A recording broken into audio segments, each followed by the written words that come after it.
School bus driver నిర్లక్ష్యంతో వ్యక్తి మృతి చెందిన ఘటన జగిత్యాల జిల్లాలో చోటు చేసుకుంది. కదలాపూర్ మండలం పోసానిపేట గ్రామంలో ఎస్ఎఫ్ఎస్ స్కూల్ డ్రైవర్ బస్సు నడుపుతూ వృద్ధుడిని ఢీకొట్టగా తీవ్ర గాయాలయ్యాయి. గమనించిన స్థానికులు హుటాహుటిన ఆసుపత్రికి తరలించారు. మెరుగైన వైద్యం కోసం కరీంనగర్ తరలిస్తుండగా మార్గ మధ్యంలో మృతి చెందాడు. కుటుంబ సభ్యులు స్కూల్ యాజమాన్యాన్ని నిలదీయగా తమకు తెలియదని యాజమాన్యం బదిలిచ్చింది. తన తండ్రి చావు కారణమైన వాళ్లపై చర్యలు తీసుకోవాలని మృతుడి కొడుకు గంగమల్లయ్య పోలీస్ స్టేషన్లో ఫిర్యాదు చేశాడు. కేసు నమోదు చేసి పోలీసులు దర్యాప్తు చేపట్టారు.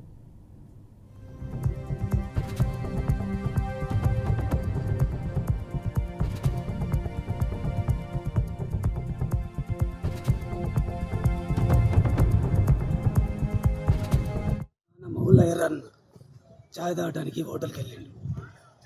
హోటల్కి వెళ్ళి తిరిగి రాంగ బస్సు పిల్లల బస్సు మలుపుకోగానే మా నాన్న వచ్చారు. వాళ్ళు చూడక తలిగే వరకు కింద పడి వెనక టైర్ ఎక్కి గాయాల పడాయండి. వెంటనే హాస్పిటల్కు తరలించగా చేతులు పోతే పట్టలే కర్మర్ రాసిచ్చిండ్రు. కర్మరాకు టచ్ కాగానే బాణమైంది.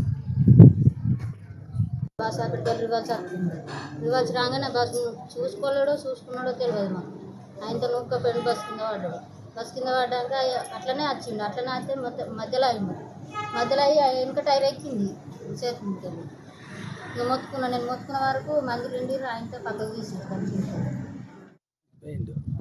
మా నాన్న ఊళ్ళో ఎర్రన్న చాయ్ తాగడానికి హోటల్కి వెళ్ళిండు.